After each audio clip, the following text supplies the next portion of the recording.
สบายดีทุกคนมื้อนี้ขอจะพาทุกคนออกไปเดินทางไปสัมผัสวิถีชีวิตและเสน่ห์อีกหนึ่งหมู่บ้านในสปป.ลาวพวกเราไปรับชมพร้อมๆกัน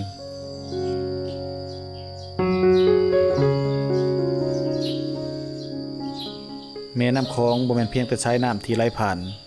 แต่เป็นสายน้ำแห่งชีวิตที่เชื่อมโยงผู้คนวัฒนธรรมและเรื่องราวของสองประเทศเข้าด้วยกันมื้อนี้ข้อยจะพาทุกคนมาเยี่ยมยามเบิ่งหมู่บ้านน้อยๆแคมป์พังคอง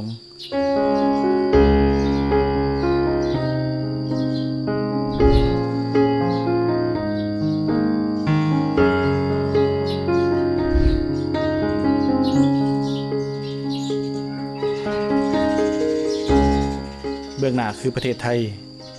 ส่วนกลางคือสายน้ำและยังมีดอนที่เป็นพื้นแผ่นดินของประเทศลาว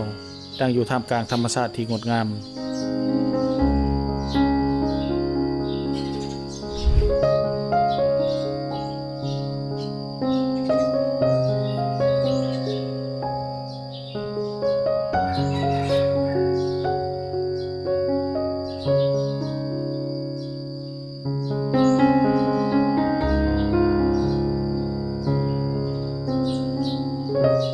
ในตอนเช้าและตอนแลง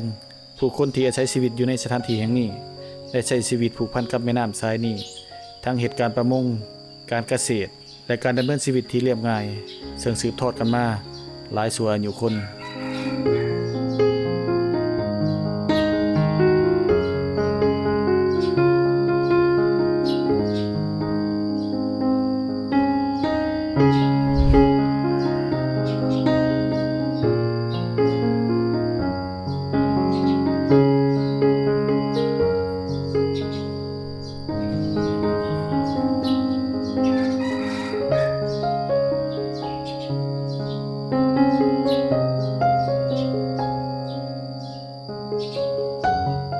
แม่น้ำคลองอาจแบ่งเขตแดนของสองประเทศ